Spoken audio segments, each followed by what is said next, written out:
குதிரை பேரம் அப்படிங்கிற வார்த்தை ரொம்ப ட்ரெண்டாக தமிழ்நாடு அரசியலில் போயிட்டு இருக்கு. நீங்கள் ஒன்று கவனிச்சு பார்த்தீங்க அப்படின்னா, வைகோ அவர்கள் ஒரு பேட்டி ஒன்று கொடுக்குறாரு. அங்கே என்ன சொல்றாரு அப்படின்னா, மதிமுகவினுடைய எம்எல்ஏக்கள், அதாவது உதயசூரியன் வெற்றி பெற்ற மதிமுக சேர்ந்தவர்களை ராஜினாமா சொல்லுங்க, நானே நேரடியாக பிரச்சாரத்தை பண்ணி வெற்றி பெற வைக்கிறேன் அப்படின்னு முதலமைச்சர் விஜய் அவர்கள் சொன்னாரு அப்படின்னு வைகோ அவர்கள் சொல்றாரு.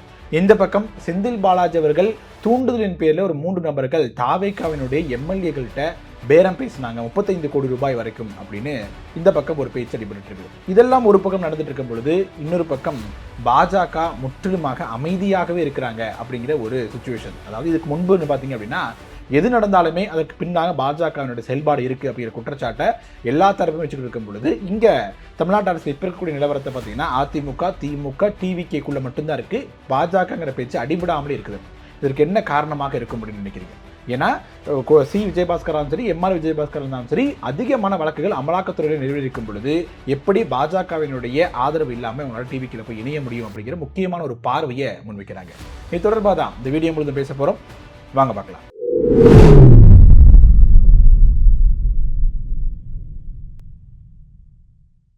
வணக்கம் மக்களே, நான் உங்கள் மது, கோப்பாசையிலிருந்து. குதிரை பேரம் அப்படிங்கிற வார்த்தை இப்போ ரொம்பவே ட்ரெண்டிங்காக தமிழ்நாட்டு அரசியலில் போயிட்டு இருக்குது. சமீபத்தில் வைகோ அவர்கள் ஒரு பேட்டி ஒன்று கொடுக்குறாரு. அந்த பேட்டி என்ன சொல்றாரு அப்படின்னா, முதலமைச்சர் விஜய் அவர்கள் நேரடியாக என்கிட்ட சொன்னார். என்ன சொன்னார் அப்படின்னா, மதிமுகவை சேர்ந்தவர்கள் உதயசூரன் சின்னத்தில் இருந்து 2 பேர் வெற்றி பெற்றிருக்காங்க, அவங்கள பதவி விலகிட்டு வந்து எங்களோட சேர்ந்துக்க சொல்லுங்க, நானே நேரடியாக வந்து பிரச்சாரம் பண்ணி வெற்றி பெற வைக்கிறேன் அப்படின்னு அவர் வாக்குறுதியை வந்து முதலமைச்சர் கொடுத்தாரு அப்படின்னு வைகோ அவர்கள் முதல்ல சொல்றாரு. அதற்கு பிறகு அடுத்த பேட்டியில் என்ன சொல்றாரு அப்படின்னா, அப்படி அவர் சொல்லல, நான் தான் அப்படி சொன்னேன் அப்படின்னு அதை மாற்றி பேசுறார். அந்த விஷயம் பேசப்பட்டிருக்கு.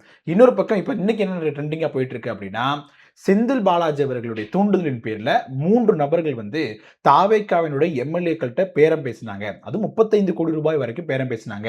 எதுக்கு அப்படின்னா, சட்டமன்றத்தில் தீர்மானம் கொண்டு வருவோம், அதாவது சபாநாயகரை நீக்க கோரி அந்த தீர்மானத்துக்கு ஆதரவாக வாக்களிக்கணும் அப்படின்னு ஒரே ஒரு எம்எல்ஏ வந்து இப்போ வந்து கம்ப்ளைண்ட் கொடுத்துருக்காரு. ஆனால் இவரையும் தாண்டி பல்வேறு எம்எல்ஏக்கள்கிட்ட பேச்சுவார்த்தை நடைபெற்றது. குறிப்பாக சொல்லணும்னா 20க்கும் மேற்பட்ட எம்எல்ஏக்கள்கிட்ட பேச்சுவார்த்தை நடத்தினாங்க அப்படின்னும் 6 பேத்துக்கு மேலே வந்து சம்மதிச்சிருக்காங்க அப்படின்ற மாதிரியான பேச்சும் அடிபட்டுச்சு. அப்படி இருக்கும்போது ஒரே ஒரு எம்எல்ஏ மட்டும்தான் வந்து என்ன பண்ணிருக்காரு, இதை கொடுத்திருக்காரு. ஒருவேளை உண்மையாக இருக்கிற பட்சத்தில் அவர் ஒருத்தரை தவிர மிச்சம் இருக்கக்கூடிய நபர்கள் அதை ஏற்றுக்கிட்டாங்க அப்படின்னு அட்வான்ஸ் வாங்க தயாராக இருக்கிறாங்க அப்படின்னு கூட எடுத்துக்கலாமா அப்படிங்கிற ஒரு முக்கியமான பார்வையை முன்வைக்கிறாங்க. ஸோ அது ஒரு பக்கம் இருக்கட்டும். இந்த பக்கம் விஜய் அவர்கள் என்ன சொல்றாரு அப்படின்னா, 2 எம்எல்ஏக்களை ராஜினாமா பண்ணிட்டு வர சொல்லுங்க, நான் நேரடியாக பிரச்சாரத்திற்கு வந்து அவங்க வெற்றி பெற்று மீண்டும் ஜெயிக்க வைக்கிறேன் அப்படின்னு கொடுக்கக்கூடிய ஒரு வாக்குறுதி அப்படிங்கிறது ஒரு பக்கம்.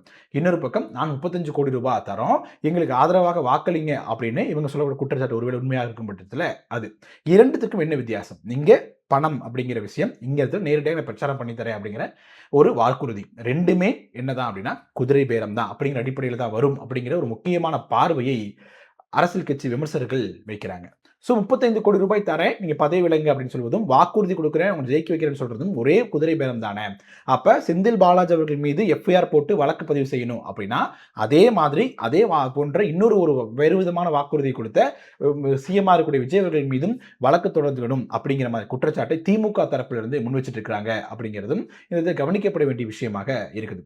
இதையும் தாண்டி டிவிகேவின் மீது மிக முக்கியமான குற்றச்சாட்டு ஒன்று வைக்கிறாங்க. என்ன அப்படின்னா, நீங்க இதுக்கு முன்னாடி யோசிச்சு பார்த்தீங்க அப்படின்னா, அதிமுக பாஜகவினுடைய கட்டுப்பாட்டில் இருக்குது அப்படிங்கிற குற்றச்சாட்டை பல்வேறு தரப்பிலிருந்து வச்சாங்க. எதன் அடிப்படையில் வச்சாங்க அப்படின்னா, அதிமுகவினர் மீது இருக்கக்கூடிய வழக்குகள் அதை வந்து காட்டி பாஜக வந்து பயமுறுத்துறாங்க, அமலாக்கத்துறையா இருக்கட்டும், அப்புறம் இன்கம் டேக்ஸ் ரைட் போன்றவற்றை காட்டி பயமுறுத்துறாங்க அப்படின்னு பாஜக வந்து அதிமுகவை கண்ட்ரோல் பண்ணுது அப்படிங்கிற ஒரு பேச்சு இருந்துச்சு.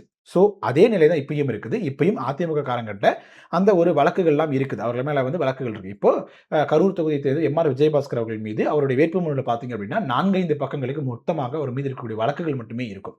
அப்படிப்பட்டு அவ்வளோ வழக்குகள் இருக்கக்கூடிய ஒரு நபர் இதுக்கு முன்னாடி அமலாக்கத்துறையின் மூலமாகவோ இல்லை இன்கம் டேக்ஸ் மூலமாக மிரட்டப்பட்டு பாஜக வந்து அதிமுக கண்ட்ரோல் வச்சிருக்கக்கூடிய ஒரு நபர் அந்த அதிமுகவில் இருந்து வெளியேறி டிவிகே போன்ற ஒரு கட்சியில் இணைகிறார் அப்படிங்கும் பொழுது அது எப்படி பாஜகவினுடைய ஆசீர்வாதம் இல்லாமல் நடக்கும் அப்படிங்கிற வேறொரு முக்கியமான ஒரு பார்வையை முன்வைக்கிறாங்க.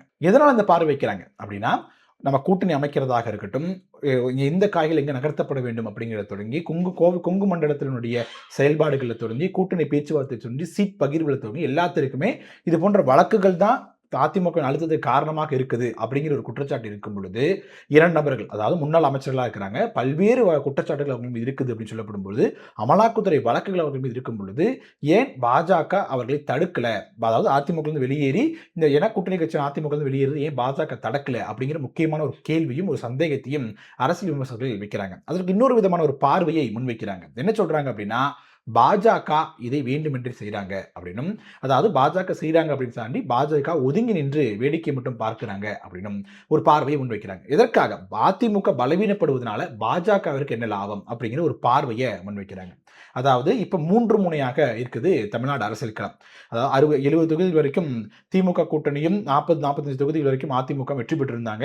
தவிக 108 தொகுதி வெற்றி பெற்றாங்க. 3 முனையாக இருக்குது. ஸோ இதில் ஏதோ ஒரு முனையை வந்து முழுவதுமாக பலவீனப்படுத்தணும். பாஜக கண்முன் இருக்கக்கூடிய ஈஸியான டார்கெட்டாக இப்ப அதிமுக தான் இருக்குது அப்படிங்கும்போது, அதிமுகவிற்கும் தவிகவிற்கும் எந்த அளவுக்கான வித்தியாசம் இருக்கு அப்படின்னா, பெரிய வித்தியாசம் ஒன்றும் கிடையாது. இப்ப பாஜக பேசக்கூடிய சித்தாந்தம் இருக்கு. அவங்களுக்குன்னு ஒரு சித்தாந்தம் இருக்குது. இந்துத்துவாவோ இல்ல சனாதன தர்மம் ஏதோ ஒரு சித்தாந்தத்தின் அடிப்படையில் அவங்க இயங்குறாங்க. இப்ப திமுக அப்படின்னா அவங்க நினைத்தாலும் கூட சில விஷயங்களை பண்ண முடியாது. அது போன்ற விஷயங்களை திராவிட கொள்கையின் அடிப்படையில் அவங்க செஞ்சிடும். அதை தாண்டி அவங்களால பண்ணோம்னா அவங்க திராவிட கட்சியினுடைய கொள்கைகள் அவரை கேள்வி கேட்பாங்க. அந்த தொண்டர்களே கேள்வி பார்க்கறாங்க. அவங்க விமர்சனத்தை ஆள்படுவாங்க. அதே நேரத்தில் இங்க வந்து பார்த்தீங்கன்னா தவிகலையோ அதிமுகவிலையோ அதை பண்ணோம் அப்படின்னா கேள்வி இல்லாது. எக்ஸாம்பிளுக்கு சொல்லணும் அப்படின்னா, எலெக்ஷன் ரிசல்ட்டுக்கு வருவதற்கு முன்பாக என்ன பண்ணாரு, தவிக தலைவர் விஜய் அவர்கள் வந்து ஒரு யாகம் ஒன்றை நடத்துறாரு. அதே ஒரு நிலையை வந்து இந்த பக்கம் திமுக தலைவர் ஸ்டாலின் அவர்கள் நடத்திட முடியுமா? ஒரு யாகம் போயிட்டு திமுக ஸ்டாலின் நடத்தினார் அப்படிங்கிற ஒரு நியூஸ் வந்துச்சு அப்படின்னா, அது எவ்வளவு விமர்சனத்திற்கு உள்ளாகும் அப்படிங்கிறத யோசிச்சு பார்க்கணும். ஸோ தவிகவும் அதிமுகவும் ஓரளவிற்கு ஒரே மாதிரியாக இயங்கக்கூடிய கட்சிகளாக இருக்குது. இப்படி இருக்கும்பொழுது 3 முனையாக இருக்கக்கூடிய களத்தை மீண்டும் 2 முனையாக மாற்றணும் அப்படிங்கிற நோக்கத்தோட செயல்படுறாங்க. அப்படி இருக்கும் பொழுது ஏன் அதிமுகவை சேர்ந்தவர்கள் தவிகல போய் இணையணும் அப்படின்னா, தவிக அப்படிங்கிறக்கும் அதிமுகவிற்கும் பெரிய அளவிலான கொள்கை அப்படிங்கிறது கிடையாது. இப்ப பாஜகவை தவிக விமர்சிக்கிறாங்க அப்படின்னாலோ, அதிமுக விமர்சிக்கிறாங்க அப்படின்னாலோ அவங்களுடைய பேக் போனா இருக்கக்கூடிய RSS சித்தாந்தத்தை அடிப்படையாக வச்சோ அல்லது இந்த சனாதன தர்மத்தை அடிப்படையாக வச்சோ பாஜகவை அதிமுகவோ தவிகவோ எப்போதும் விமர்சிக்கவே மாட்டாங்க. அவங்க எதை பற்றி விமர்சிப்பாங்க அப்படின்னா, அவரோட நிர்வாகம் மற்றும் ஊழல் தொடர்பாக மட்டும்தான் அவங்களால விமர்சிக்க முடியும். அப்படி இருக்கும் பொழுது சித்தாந்தம் சார்ந்து பாஜக தமிழ்நாட்டுக்குள் நுழைவது அப்படிங்கிறது ரொம்ப ரொம்ப கஷ்டம். அதையும் தாண்டி தான் எதிர்க்கட்சியாக இருக்கக்கூடிய கட்சி ஊழல் மற்றும் நிர்வாகத்தின் அடிப்படையாக விமர்சிக்கப்பட்டு வெளியேற்றுவது அப்படிங்கிறது ஈஸி அப்படின்னு ஒரு டார்கெட்டை ஃபிக்ஸ் பண்றாங்க. ஒரு புரியும்படி சொல்லணும் அப்படின்னா, ஆம் ஆத்மி என்ற கட்சி வருது, ரொம்பவும் ஆக்ரோஷமா வராங்க. அவங்களுக்கு பெரிய சித்தாந்தமோ கொள்கை அப்படின்லாம் கிடையாது. அவங்க ஊழலற்ற நிர்வாகம் கொடுக்கும் அப்படிங்கிற பேரில் உள்ள வராங்க. அவங்க மீது என்ன ஊழல் கரை வருது. அவருடைய தலைவராக இருக்கக்கூடிய அரவிந்த் கெஜ்ரிவால் மீது ஊழல் குற்றச்சாட்டு புகுத்தப்படுது. ஒரு சிறையில் அடைக்கப்படுறார். அந்த கட்சி சுக்குநூறாக உடைக்கப்படுது, தோற்று போகுது. அதே ஒரு நிலையை தமிழ்நாட்டில் பொருத்தி பாருங்களேன். இப்ப தவிகன்ற கட்சி பெரிய கொள்கையெல்லாம் திராவிட சித்தாந்தத்தை அவங்க பேசுறது கிடையாது. அவங்க ஒரு நிர்வாகம் ஊழல் அது போன்ற வழியில தான் பயணிக்கிறாங்க. இப்போ தவிக விசஸ் திமுக இருக்குன்னு களம் இருக்குது. இப்போ தவிகவற்றும் திமுக இருக்கும் பொழுது திமுகவை பலவீனப்படுத்தக்கூடிய முயற்சிகளை அடுத்தடுத்து ஏற்படுத்துவாங்க. இப்ப அதிமுக முழுவதுமாக காலி பண்ணிட்டு அடுத்தாக பாஜக என்ன பண்ணுவாங்க இருக்கும் அப்படின்னா, திமுகவை வந்து பலவீனப்படுத்தணும் அப்படிங்கிறது தான். எதன் அடிப்படையில் பலவீனப்படுத்துவாங்க அப்படின்னா, திமுக 2 பேர்த்துல சண்டை போட வேண்டிய நிலை அப்படி இருக்கும். மாநில அளவில் தவிக கூடயும் ஒன்றிய அளவில் பாஜக கூடயும் சண்டை போடணும் அப்படிங்கிற நிலைமை இருக்கும் பொழுது, அப்போ உங்களுக்கு வந்து திமுக பலவீனப்படுத்துவது எளிமையாக இருக்கும். இது அடுத்த 5 ஆண்டுகளிலோ 10 ஆண்டுகள் நடந்துடும் அப்படின்னா நம்ம எதிர்பார்க்க முடியாது. அவங்களோட இலக்காகவே அடுத்த 25 ஆண்டுகள் அப்படின்னு தான் இருக்கும். ஏன்னா திமுகவை வீழ்த்துவது அப்படிங்கிறது பாஜகவிற்கு கடினம். ஏன்னா சித்தாந்த ரீதியாக மோதலை முன்வைக்கிறாங்க. சனாதன தர்மம் ஒழிக அப்படின்னு சட்டமன்றத்திலேயே உதயநிதி ஸ்டாலின் அவர்கள் பேசுகிறார்.